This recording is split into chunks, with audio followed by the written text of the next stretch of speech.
Assalamualaikum everyone. Ito na tapos natin ang ating product. Ayan. Ayan.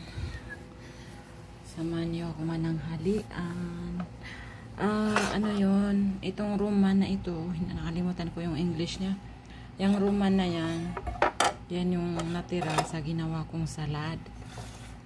Kasi ilagay sa rip na manunuyo. Mas maganda yung fresh. Kainin ko na lang, diba? Para magkalaman tayo kasi minsan nagsasawa ako sa manok, karni. Mas gusto kong kumain ng asin at kanin lang. Ito, may manok ito. Ito, manok ito. Binabad ko sa seasoning. Masarap kasi pag binabad sa seasoning at saka yogurt. Ang sarap, grabe. Try nyo mga ma'am. Bye-bye. Thank you sa panonood.